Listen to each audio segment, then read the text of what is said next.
क्या मायावती ने 2027 के चुनाव के लिए अपना सबसे बड़ा राजनीतिक दांव चल दिया है? एक समय था जब उत्तर प्रदेश में बहुजन समाज पार्टी का दबदबा हुआ करता। साल 2007 में बीएसपी ने 206 सीटें जीतकर पूर्ण बहुमत की सरकार बनाई थी और इतिहास रच दिया था।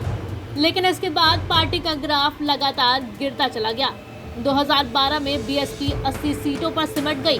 2017 में सिर्फ 19 सीटें मिली और 2022 के विधानसभा चुनाव में पार्टी महज 2 सीटें जीत सकी। अब सवाल ये है कि क्या मायावती एक बार फिर राजनीतिक वापसी की तैयारी कर रही हैं?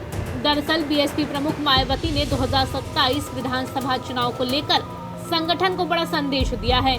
उन्होंने कहा कि 2007 में पार्टी को पूर्ण बहुमत दिलाने में ओबीसी समाज की अहम भूमिका रही थी और अब उसी सामाजिक समीकरण को दोबारा मजबूत करने की जरूरत है।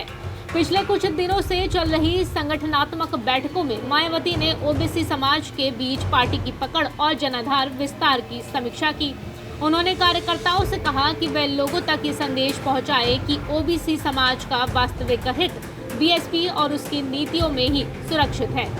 मायावती ने यह भी दावा किया कि उनकी पार्टी ने मंडल आयोग की सिफारिशों को लागू कराने के लिए संघर्ष किया और सत्ता में रहते हुए ओबीसी समाज को सम्मान और राजनीतिक भागीदारी देने का काम भी किया।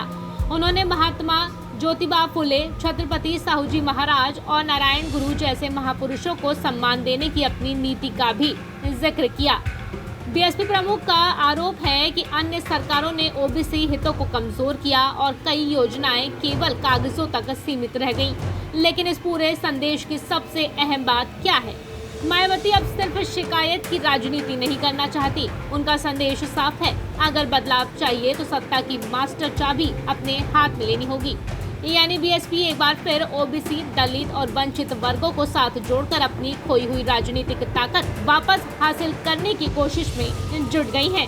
अब देखने वाली बात ये होगी कि क्या 2007 का सोशल इंजीनियरिंग फॉर्मूला 2027 में भी काम करेगा और क्या मायावती बीएसपी में फिर से नई जान फूंक पाएंगी? आपकी राय क्या है? कमेंट में जरूर बताइए।